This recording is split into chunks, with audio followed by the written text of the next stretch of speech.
Welcome to our RFP Money Story podcast, a space for sharing real money stories and where we dive into real conversations about finance, success, and the lessons learned along the way.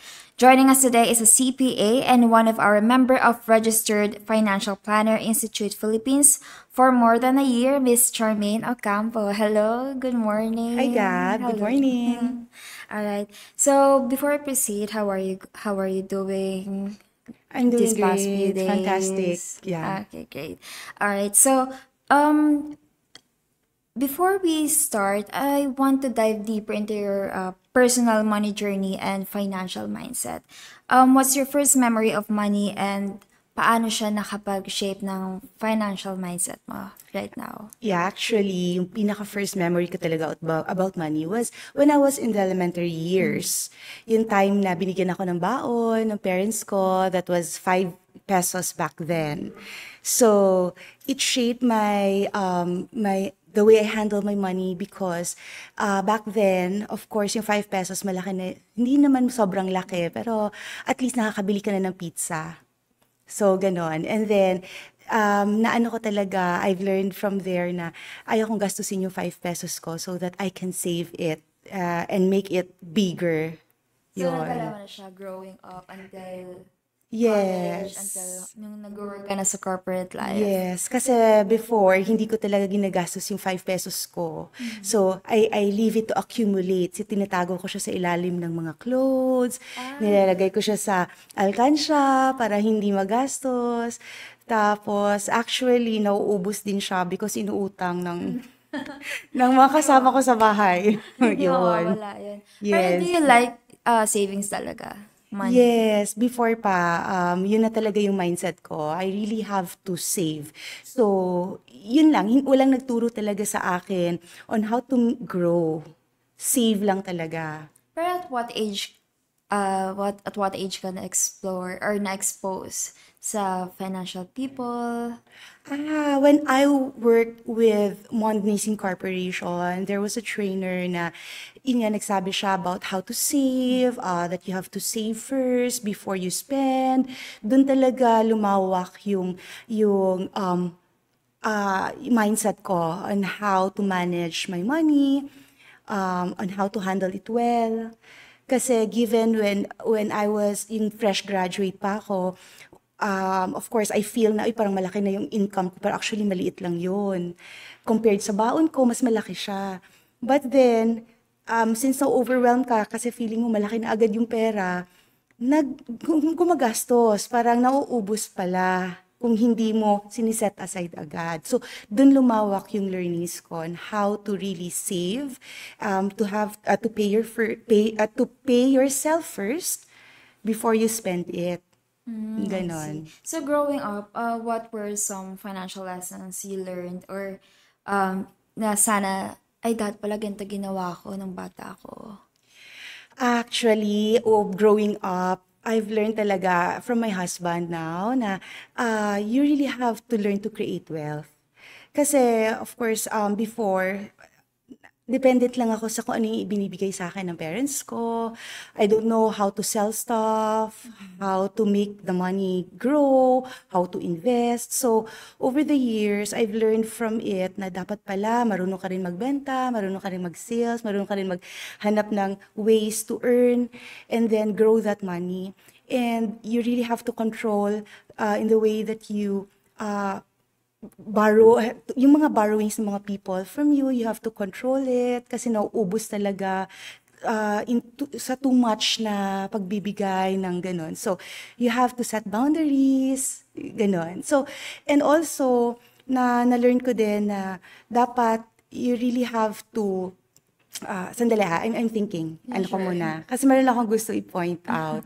So, I also have to, you know, uh, yung pag-start ko kasi na mag-work, na-introduce din ako sa pag-uutang. So, yung time na yon parang dun ako naipit na, wait lang, na bakit parang mas malaki na yung utang ko kaysa sa Income, natatanggap ko yeah. na pera. So, dun na parang dumating sa point na I've learned my lesson na ayoko na tumaulit.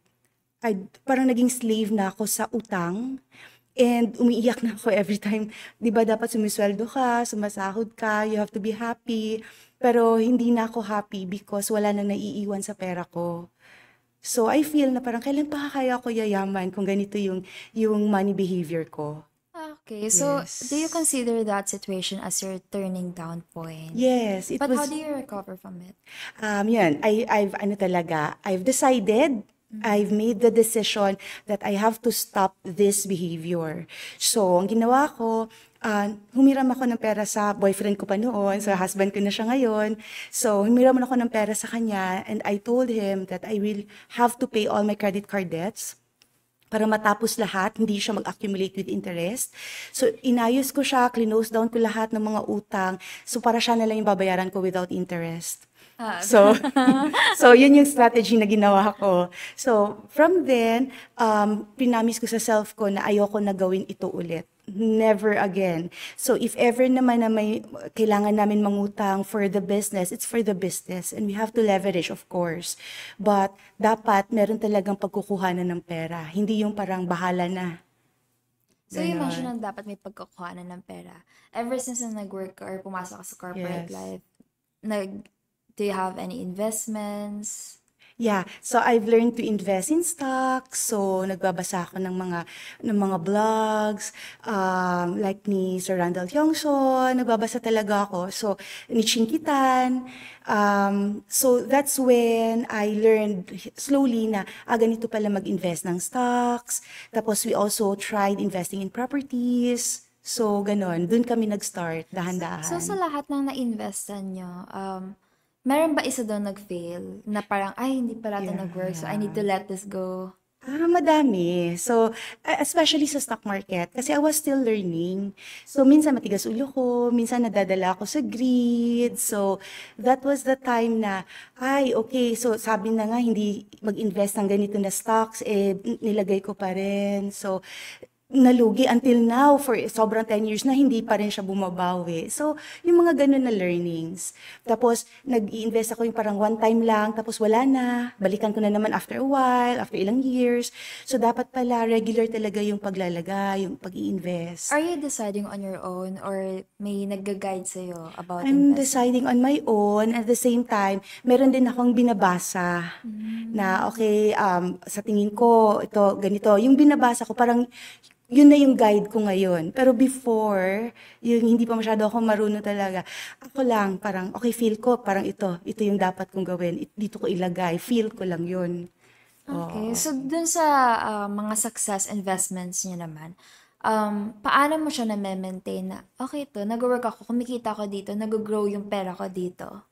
Yeah, so mini-maintain ko siya, parang naglalagay talaga regularly, meron talagang religious na, okay, you have to save and put the money there. Tapos yung discipline talaga na dapat before I spend it, sige, invest ko na itong money para hindi na siya magastos. So, ganun. And in terms naman sa properties, we also do that kasi back in Davao, dati kasi murang-mura pa yung properties. Although hindi siya mura for us because we're still starting in the business. But then may ano din na, okay, so you have to, parang leverage pa rin. Kung pwede, may installment talaga yung pagbabayad namin, ganon. So, ever since nag-start yung career niyo as an accountant, meron bang money mistake na pinagsisihan mo na aside dun sa mga utang, meron ka bang, may nagpa-flashback ba sa memories mo na hindi ko na uulitin to? Kasi bukod sa nalulubog ako sa utang, nasa-zero yung savings ko. So, lahat ng Yeah. pumapasok na income, yun nga, na-mention niyo a while ago na mas mataas na yung utang kaysa sa income Yes. na nare-receive niyo. How do you overcome with that? Yung when it comes to that kasi, I really put, parang may disiplina talaga ako. What I did was, nag-try ako gumawa ng forecast. Instead of uunahin ko okay, sige, gagastusin ko, tapos ire-record ko. 'Di ba kung magkano yung nagastos ko for the day. So, binaliktad ko siya. Ginawa ko, nag-forecasting ako. So, okay, sweldoado ako, so may fixed rate ako. Alam ko kailan ako tatanggap ng bonus, kailan ako tatanggap ng 13th month, magkano. So from there, before the year ends, meron akong forecast for the entire year next year. So 'di ba kasi alam naman natin kung kailan birthday ng anak ko, kailan birthday ng asawa ko. So the month before, dapat naka-allocate na yung expenses para whatever that comes in sa akin na pera, alam ko saan na 'to pupunta.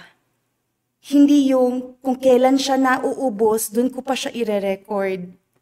So, ganun yung ginawa ko. And it really helped in my financial discipline. Mahirap siya. It was really difficult for me. And dumating sa point na sobrang kuripot ko na ayaw ko nang mag-spend kasi nga naka-forecast na ito, itong pera na to, dapat naka-allot na to. But then, it really built my habit on how to spend my money. And naging maganda siyang, ang magandang result was, yon kahit na hindi ko na siya ginagawa ngayon religiously, may ano na ako sa utak ko at okay, ito dapat gawin. Dapat before I spend this, na naka-invest na to, naka-tights na ako, then the remaining amount of money, dapat ganitong paggastos, hindi yung overspending. And I also teach that to my kids. Okay, so as an accountant, yung experiences niya, na-apply mo ba siya or tinuturo mo ba rin ba siya sa relatives or Yes. even if you have your clients directly Yes. communication? How? Yes. So, for example, with my kids, because of course everything starts in the home, 'di ba? So, sa mga anak ko, I really teach them the basic muna, how to spend, how to use the money. Money is just a tool para magamit natin siya to buy things, to help people, to buy our needs. So, from there, nakikita ko sa kanila na, uy, parang ano din, hindi rin sila, binibigyan ko sila ng baon sometimes, not all the time, but nakikita ko hindi nila ginagastos. So, may one time na bumili sila ng one corn, isang mais, and then may 50 pesos naman sila. Yung isang mais, 25 pesos. So, isa lang binili nila, pinaghatian lang nila yon. So, yung ganun, yung parang, yun ang ano sa akin na, wow, at least they know how to deal with the spending habits, and they're still 12 and 7 years old. So, very young. So, yan ang sa bahay. When it comes naman to the people around me, to my friends and families, I also teach them, especially, yun talagang pinaka, ng mga tao, yung utang. So, of course, because of my bad experience with that, tinuturuan ko din sila that, of course, number one, we really have to put the money, to give back the money to God because it's His in the first place. And then we have to force ourselves to set aside and to pay ourselves first before we spend it. So yun talaga yung tinuturo ko sa mga kaibigan ko. Okay, so yung experience mo before na nalubog ko sa utang, that was before ka maging member ng RFP. Yes, that was way, way back. Yung bago pa ako nagtrabaho. Okay, so yung ngayon na nakakapag-invest ka na, nakakapag-share ka na ng knowledge sa ibang tao, yun yung nag-RFP ka na. Prior to RFP, meron na rin akong nalalearn because of the trainings that I do. But then, when nag-start akong mag-attend ng program sa RFP, mas na-enhance yung learnings ko. I know that, example na lang, the basic emergency fund. I know that we have to save 3 months to 6 months. Yung pinaka-question ko talaga na, ewan ko, walang nakakasagot sa akin back then. So, paano gagamitin ko? For example, this emergency fund is 3 months to 6 months. That's a big amount of money, depending on your income. Yeah. So, how would you put that? Kasi sayang naman kung ilalagay ko lang siya sa bangko, earning how many % of interest, less tax pa. So, sa RFP ko lang nakuha yung sagot. Ganito pala, you have to ladderize it. So you have to put it in a certain like time deposit na ganito ganyan. Doon na answer yung question ko when it comes to the emergency fund. Aside from that, since me and my husband are investing in properties, I'm also very interested on how to lessen our taxes, 'di ba? Sa when it comes when we pass away sa estate planning. So doon marami din ako natutunan about that while joining the RFP program. But let's go back when you joined RFP. What motivated you to join RFP? To really enhance my skills. Ayoko kasi na ako kasi I'm a type of person na ayoko yung mag-stay na lang sa comfort zone kung ano na lang yung nalaman ko. Alam ko, I'm a work in progress and I have so much to learn pa. And I also want whatever learnings that I get, I also want to help the Filipinos and the people around me, the people around me, the closest to me, and the friends that I have, the family, our children. Gusto kong mapasa sa kanila whatever I will be able to learn from RFP. Okay, so Yon. I'm sure na tanong ko na to before, pero ever since na naging RFP ka and now you're an accountant, you're having a stable career right now as an accountant. How do you use your platform to share your knowledge, experience, para ma-influence na uh, ma-motivate mo ibang tao na being part of RFP will help you to decide financially? Okay, actually, every time I speak to people, sinishare ko talaga yan na I'm an RFP graduate. Because of this program, it really helped me na matutunan pa yung other, kasi yung holistic approach on how to really manage your finances. Because people are just very focused on creating wealth. Tapos, here in RFP, I was able to really dive in on how to create wealth, on how to grow the money, and how to protect it. Kasi it's not enough na kayod lang tayo ng kayod every single day. Nakakapagod din. And then, meron pa palang other way on how to grow this money to being a good steward din sa binigay ni Lord sa atin because hindi naman atin ito in the first place. So we have to learn to grow it, and by growing this money, we'll be able also to help people na sila din mismo magkakaroon din ng financial freedom, na hindi na rin sila magiging slave sa pera. So, yun talagang sinishare ko sa mga tao. If I may ask, ano yung usual knowledge na sinishare mo sa mga tao? Protecting talaga the money. So, because yun yung hindi talaga alam talaga lahat ng mga tao. Because, of course, nandiyan na tayo sa creating wealth, sa growing, sa investing. Ang iba nga, pumapasok sa scam para mabilis tumubo yung pera, ganon. But then, we really tend to forget that we also have to protect it. So, by protecting it, how? So, dun ako nagfo-focus talaga. Kasi, at the end of the day, I've also experienced loss in the family. So, when my grandfather passed away, dumating din sa point na nag-down talaga yung business, and the business also died with him. So, ayoko din yun mangyari sa mga kakilala ko, especially sa mga kids namin. Of course, we're not forever here in this world, di ba? So, in protecting your wealth, syempre pinaghirapan din natin yun. Araw-araw, we talk to people, we face rejections, we face a lot of challenges. And after all of this, what will happen? So, paano mo ba siya mapasa? Magiging legacy para yung wealth na na-create mo when you were still here and nag-grow mo over the years, how will it be passed on to your next generations? Para sila din, magiging good steward din sila sa whatever blessings ni Lord, and makakatulong din itong pera sa other people who are also in need. Okay, so as an accountant yourself, you mentioned na mahalaga i-protect yung money or yung wealth natin just in case in the future, and also yung emergency fund.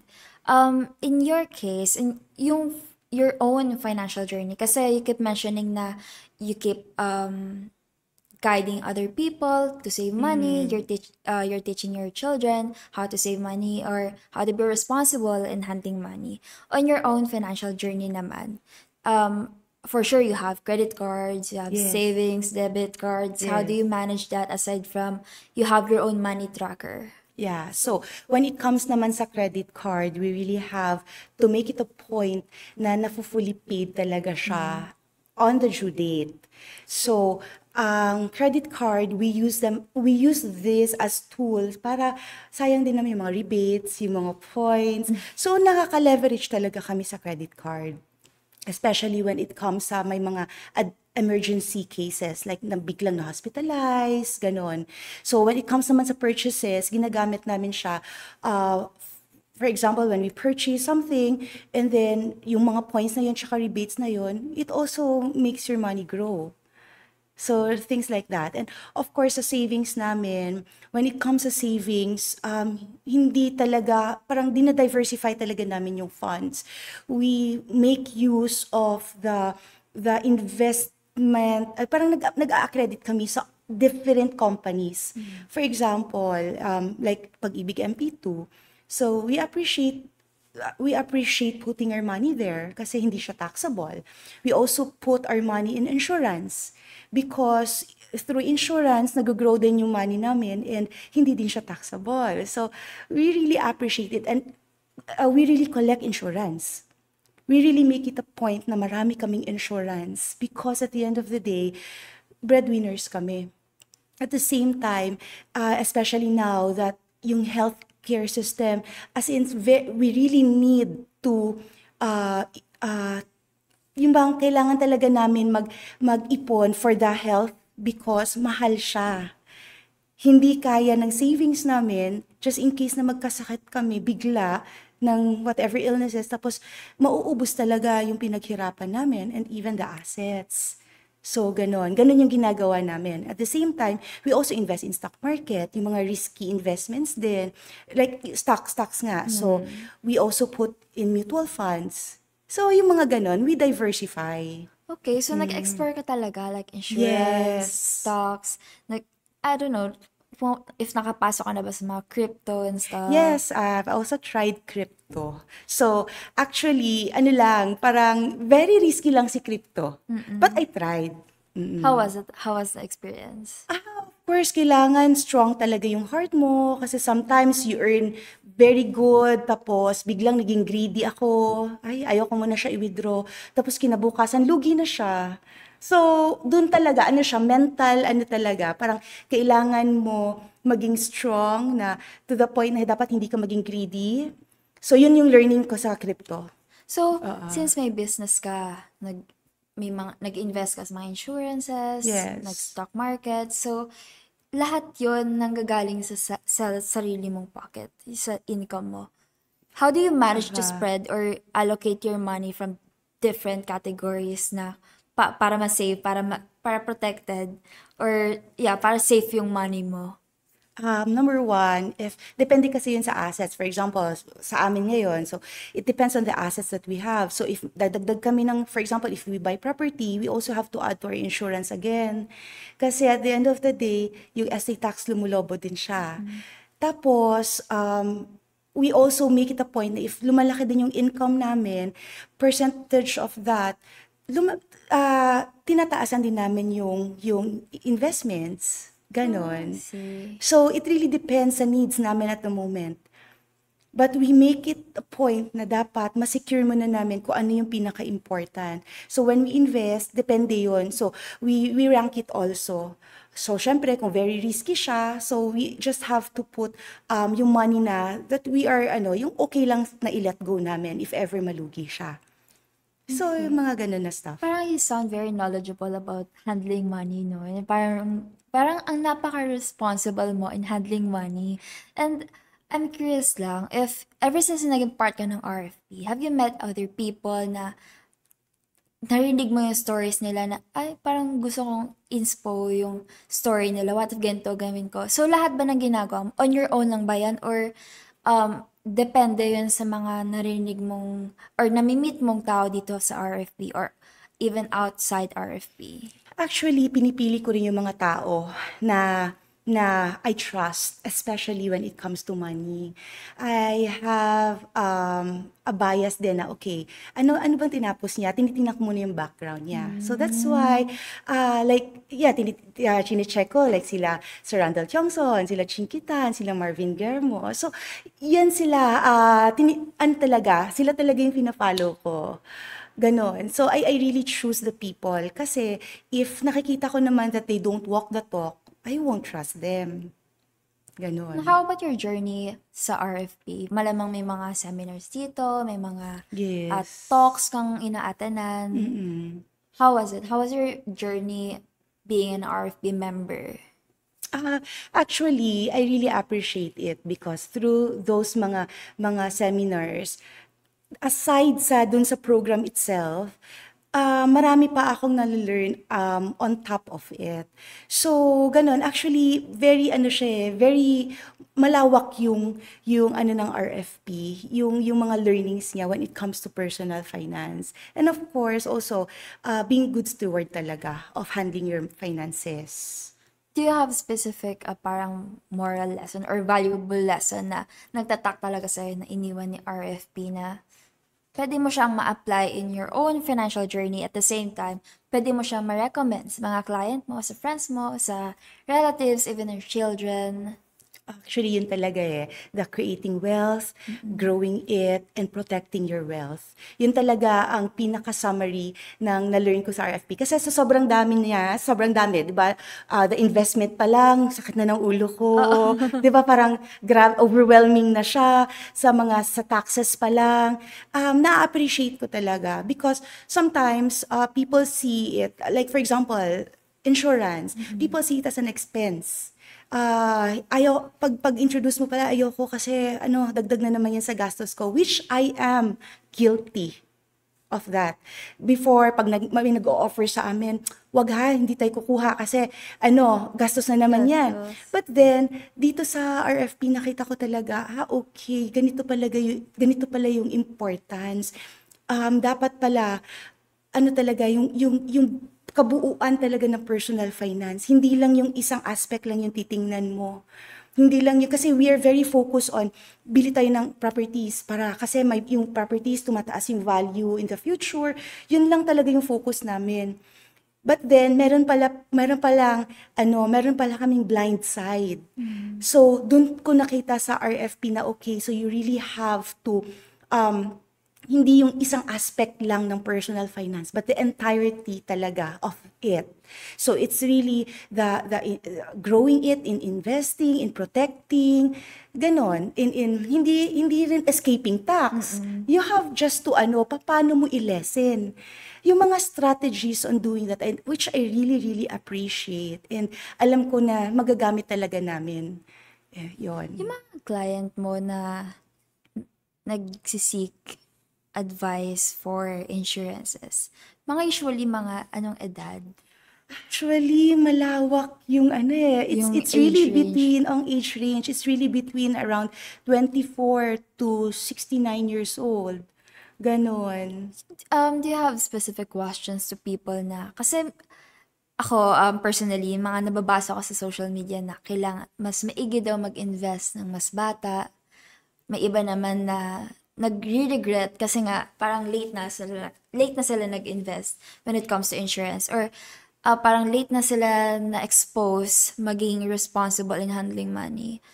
May specific advice ka ba Okay. for our viewers and listeners para ma-motivate sila, ma-inspire na dapat ganito pala ang pag-handle ng pera? Kasi hindi naman lahat marunong. May ibang alam, pero yung knowledge nila, it's not enough, Yes. 'di ba? So, Yes. Actually, ang always ko lang talaga sinasabi, we cannot regret naman. We cannot blame na sa past natin because number one, sometimes yung parents natin hindi rin nila alam. Wala din nagtuturo sa kanila before. So, in our stage in life right now, bata ka pa man o matanda ka na, the important thing is we change for the better. So, ang always ko na sinasabi, pwede naman tayo mag-change now. Hindi natin maibabalik yung past.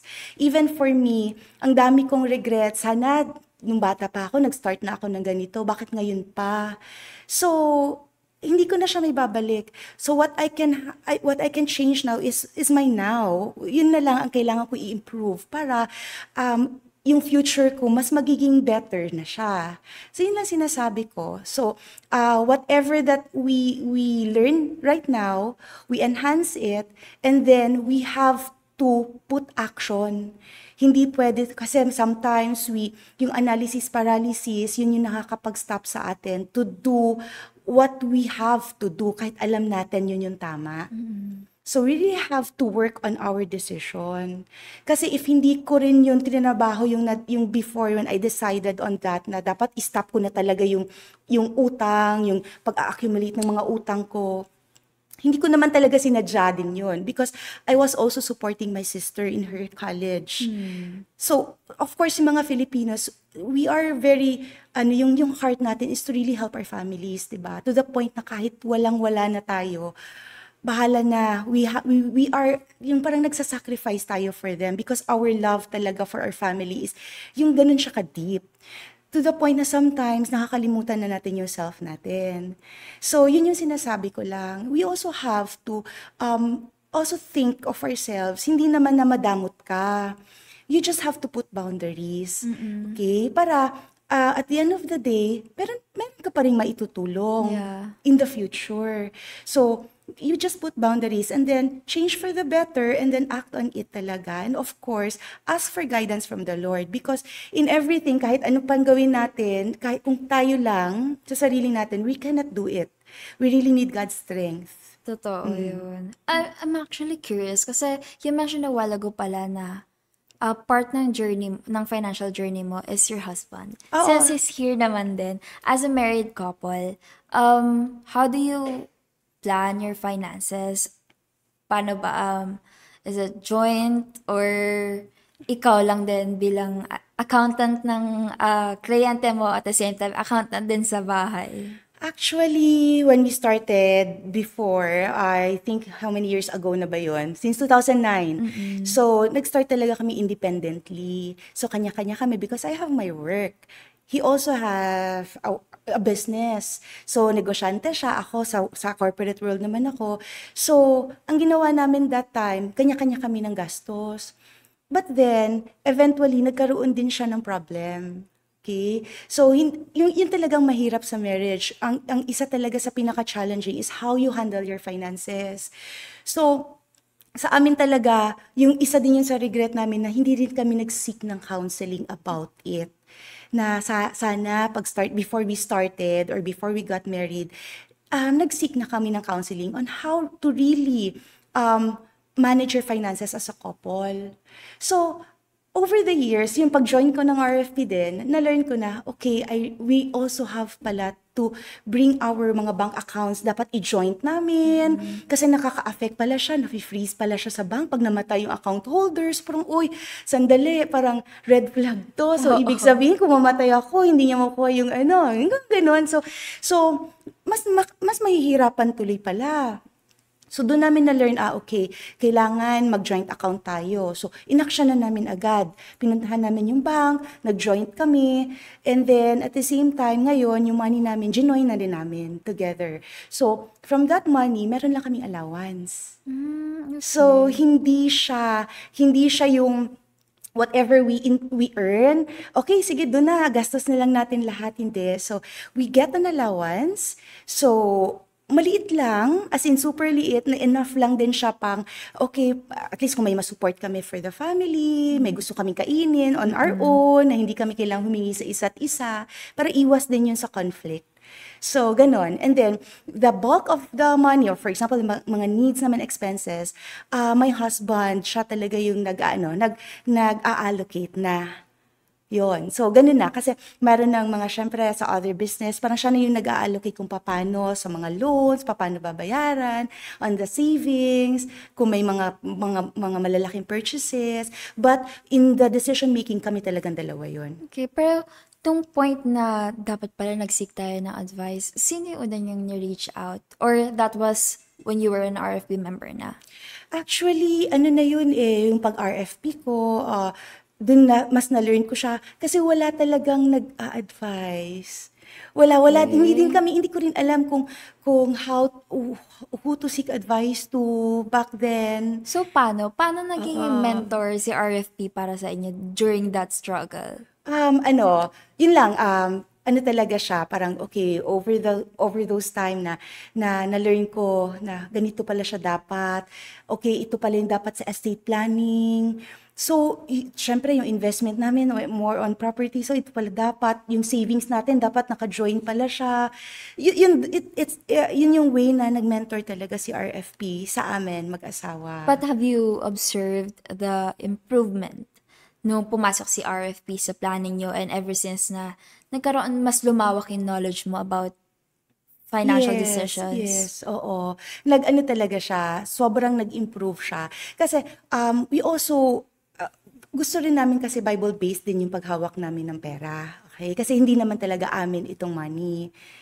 Ah, but, parang na-incorporate namin siya. So, yung biblical way on handling money and how RFP also advised to do the to handle the money. Nag-jive siya.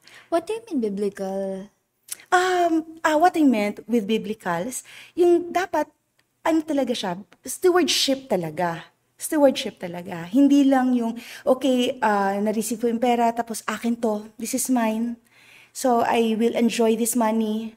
Ganon, hindi siya ganon. So, dapat itong money na to is for a greater purpose. Okay, so Yes. I don't know, based on my understanding, do you share some of your fund to churches, to Yes, services? that's non-negotiable. Okay.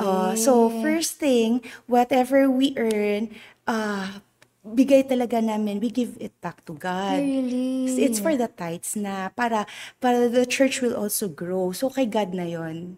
Okay? It's not ours. So, the rest of it, we put natin into savings. So, yun na. Tapos, expenses na. So, do you consider yourself right now like debt-free financial? Debt-free, may loan pa rin kami. Kasi, Pero hindi na kayo nagla-leverage. nag-struggle Oh, daw. hindi na. Because yung ano namin, yung loan namin sa bangko. Okay. So, ang nagbabayad yun, the rental. The rentals that we get from the properties that we have invested in. Okay, can I ask what kind of business do you own? So, we have, boarding house, nagpaparent kami ng mga rooms, boarding houses, may commercial space. Maliit lang naman, hindi naman siya ganun kalaki. Okay, so you were still able to manage that. Yes. Manageable naman siya. Ikaw ba yung nagmamanage lahat? Si husband. So, Okay. actually, both kami, si husband talaga yung sa operations, my husband, si Peng, and then ako naman, yung nagpa-follow up. May ano talaga kami, may kanya-kanyang roles on the business. Hindi naman na siya lahat because I also have to learn the business. Kasi, di ba, hindi nga tayo forever dito. So, ang husband ko rin is very supportive of me. Ayaw din niya na hindi ko alam what's going on. So, yung pera namin, walang secret. Dapat nandyan talaga, okay, lapag, tingnan natin magkano yung pera natin ngayon. So, communication is very important when it comes to money and to marriage. So, kasi kung walang communications, especially sa money, dyan nagka-create ng conflict. Yun. So, very important yan sa amin. Okay. Totoo nga yung sinasabi nila na, ano yun, parang ang pinakamatinding away talaga ng marriage is pera. Yeah, isa talaga yan sa nagkakos ng separation. Pero buti, good for you, you were able to manage that still, no? Kasi, talking about your career as an accountant, and if we're going to connect that being an RFP member, paano mo nako-connect being an RFP member and at the same time an accountant? How do you use your I don't know, your knowledge or your voice to it? Not only for your clients, kasi you already mentioned na tinuturuan mo sila how to manage Yes, their money. malaking factor talaga si RFP. Because yun nga, lumawak nga yung knowledge ko. Kasi sa accounting kasi, debit, credit, dapat balance, tapos nag-audit ka. Parang limited yung scope sa school. Pagdating kay RFP, it's about handling money na. So, nagja-drive na siya. Parang, okay, cash flow. So, ito, mas lumalawak yung pagkakaintindi ko. Hindi na siya limited lang na ano yung nasa numbers, ano yung nasa financial statements. Mas naiintindihan ko na, okay, ganito siya. How this, dapat may cash flow talaga. Without cash, paano mag-work ang business? Yung mga ganon. Oo. Do you want to add something else about your finance journey? If meron ka bang downfall talaga na ayaw mo nang maulit, or if may naging success na kailangan mong i-maintain na gusto mo rin i-recommend sa ibang tao? Okay. So, kagaya ng sinabi ko kanina, yung ano talaga, when we manage our finances, number one talaga, we have to give it back to God. Kasi hindi talaga siya sa atin. Mm. And whatever the opportunities na dumadating sa life natin, it's because it was provided to us. Okay? Secondly, you really have to pay yourself first. So, yun talaga yung kasi sometimes, paying ourselves first doesn't mean na ubusin mo yung pera. Mm. Kasi there comes a time na sobrang spoiled na din yung sarili. Okay, kailangan I have to treat myself. Mm. Kailangan magta-travel ako every month. Kailangan bago yung damit ko every month so that I will feel good for my mental health. Yeah. So, kailangan balance talaga lahat. So, when you pay yourself first, it's just a percentage of the entire income that you have. So, percentage lang, maybe you start at 20% for your entire income.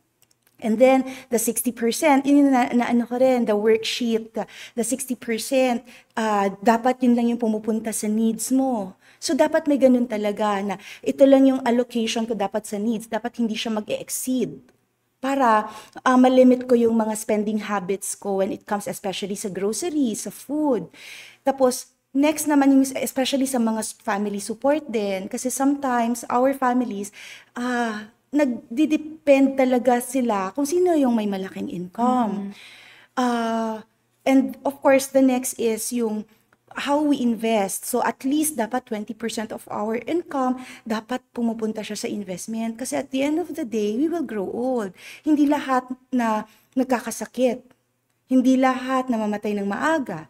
What if we grow old? Diba gusto din natin when we grow old, we enjoy our retirement.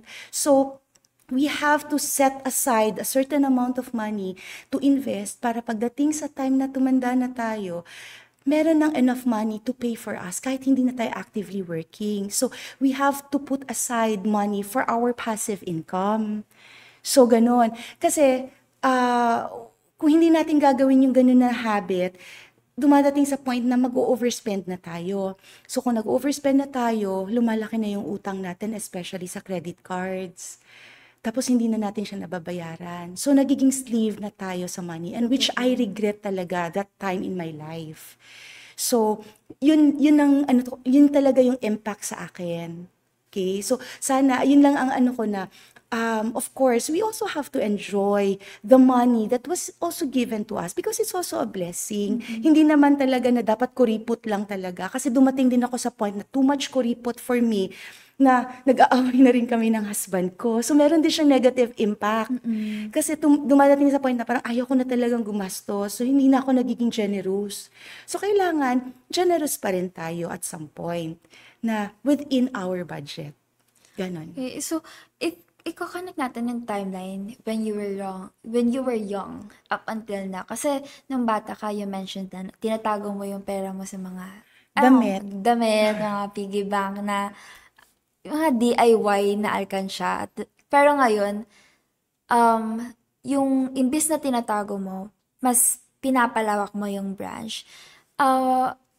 Do you want to share something with that experience na, like for example, na gusto mong message for your younger self na hindi kailangan tago na tago ng pera kasi wala yung patutunguhan? Yes. So, sa akin lang talaga, my younger self, kailangan talaga you have to learn to let go and invest that money. Kasi, para kailangan dapat palakihin mo pala yung pera. Hindi lang yung tago lang ng tago. Because it's also not safe. People usually do that because of fear. 'Di ba? Parang, ay, dito ko lang ilagay kasi baka mamaya magsasara yung bangko.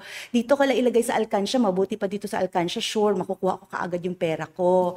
Pero actually, there are a lot of ways to do that. Meron namang mga ways, kasi yung mga banks, nandyan naman sila, hindi naman lahat ng banks nagsasara.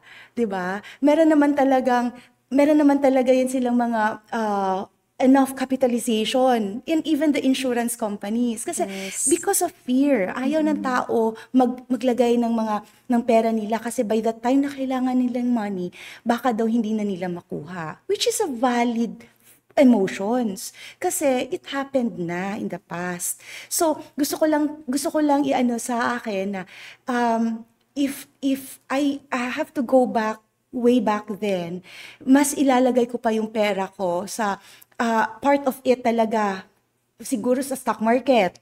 Lagi ko sa ganun. Dadagdag pa ako ng more insurance, dadagdag pa ako ng ganito na investment, even sa mga UITF, ganyan. And then, put a little sa bank.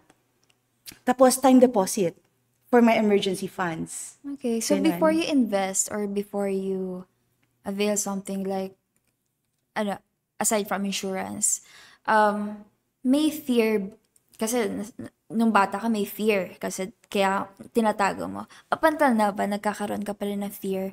Or naisip mo yung mga risk na bago ako mag-invest dito, baka may risk ako madatnan, gano'n. Actually, ang fear na lang sa akin is self ko. To be very honest. Kasi nakikita mo naman na itong mga companies na to, malalaki naman sila. Unless I put my money to a certain person, yun, isa din yun sa mali ko. Kasi nag-invest ako sa tao, tapos siya na yung magpapatakbo sa pera. Tapos I don't know what's happening. Hindi ko alam paano yun ginagawa. Wala akong alam. So yun yung mali ko before. So ang fear ko na lang ngayon is myself, if I'm doing it the right thing, if magiging greedy ba ako. Kasi yung greed talaga is, yun yung pinaka nakakatakot when it comes to investing. Kung kailan mo i-out yung pera mo, is it the right time? Ganon. So, yun yung ano ko na lang ngayon, fear. Pero when it comes to institutions, mas alam ko na kung itong company nito is okay. I also read the news. Sometimes I see kung ano yung mga ano nila, who are the CEOs, management, yung management team, ganon. So you do background check Oo, talaga? nagba-background check na lang. Kasi para at least alam mo kung saan mo nilalagay yung pera mo. If they also invest your money properly. Oo, pero yung pinaka-fear ko is myself na. Okay. Oo. So since more than a year ka pala member sa RFP, Yes. do you see yourself like na mas magiging successful pa in financial planning? Yes. Oo. Actually, malaking factor talaga na nandito ako sa RFP because maganda yung mga programs, hindi lang nililimit sa, okay, after the program, tapos na. Marami pang mga ongoing na mga seminars, na mga sessions, para mag-grow pa. Mas marami pang matututunan kasi, of course, the world is evolving. And in terms of finances, the world is evolving din. So we also have to be equipped, especially di ba dati walang crypto. Ngayon, meron na crypto and people are really making a lot of money out of that. So yung mga ganun na stuff. So I really need to equip myself also. Okay, so before we wrap things up, do you want to leave a message to our viewers and listeners? Oo. So, actually, yun lang sa akin, ang pinaka-message ko is, let us not stop learning. I joined RFP because I want to learn pa. I feel, even if I'm a CPA, hindi ko talaga siya nilagay sa utak, ay, magaling na ako, okay na ako. Marunong naman ako mag-save, marunong ako mag-invest, may mga ano na kami, investment na ganito, ganyan. I always empty my cup. Every time I learn, pagpasok ko sa RFP, kahit na alam ko na, oh sige, ganito mag-invest, ganito mag-save ng emergency fund, in-out ko talaga siya sa system ko and took everything, whatever the learnings I get, medyo dun dapat greedy ako sa mga learnings na yun. So, yun ang na-appreciate ko talaga sa RFP kasi hindi rin madamot ang mga coaches, when they give their knowledge, their experiences, sobra pa, kulang pa nga yung oras. 'Di ba? So, yun yung naano ko. Ang sa akin lang, we should not stop growing. Because hindi lang kasi sa pera, it's not all about the money. Dapat tayo as a person, kasi yung pera come and go yan. Especially when we speak about investment, minsan nandyan yung pera, minsan lugi ka na naman, even sa business. Diba? So, yung money come and go. What matters is ikaw ba, are you equipped to rise again, to stand again after these challenges, kaya mo pa bang bumangon ulit? Because we are equipped na, meron ka ng alam. Iba yung may alam. So, okay, so if I know na meron akong alam, okay, alam ko na, sige, ganito dapat ang gawin ko. I have to correct my mistakes. Kailangan ganito ulit, start all over again, and grow myself. And then, of course, ano talaga, we have to use the tools that hindi lang yung limited lang yung education natin. We have to use the experiences of other people also. Kasi nakakapagod kung tayo lahat, kailangan i-experience lahat natin ng lugi, ng failure sa life. We also have to learn from the failures of others. Mas mabilis yun. 'Di ba? So, yun lang yung sa akin. Mas mabilis yun. At least, hindi na natin ma-experience yung failure nila. Tapos, we learn from their mistakes. And then, we grow from it. Wow, I really like what I heard. So, ayan, thank you so much for your sharing. I really appreciate it. And it's very motivational at the same time, very inspirational to our viewers and listeners. Kasi may maipupulot talaga silang aral or moral lesson or valuable lesson sa mga sinabi mo. Kasi even myself, like one-on-one talk, it's very important to learn how to handle money talaga. So, yun, thank you so much for accepting our invitation. Thank you so much, Gab. You're welcome. So, bali,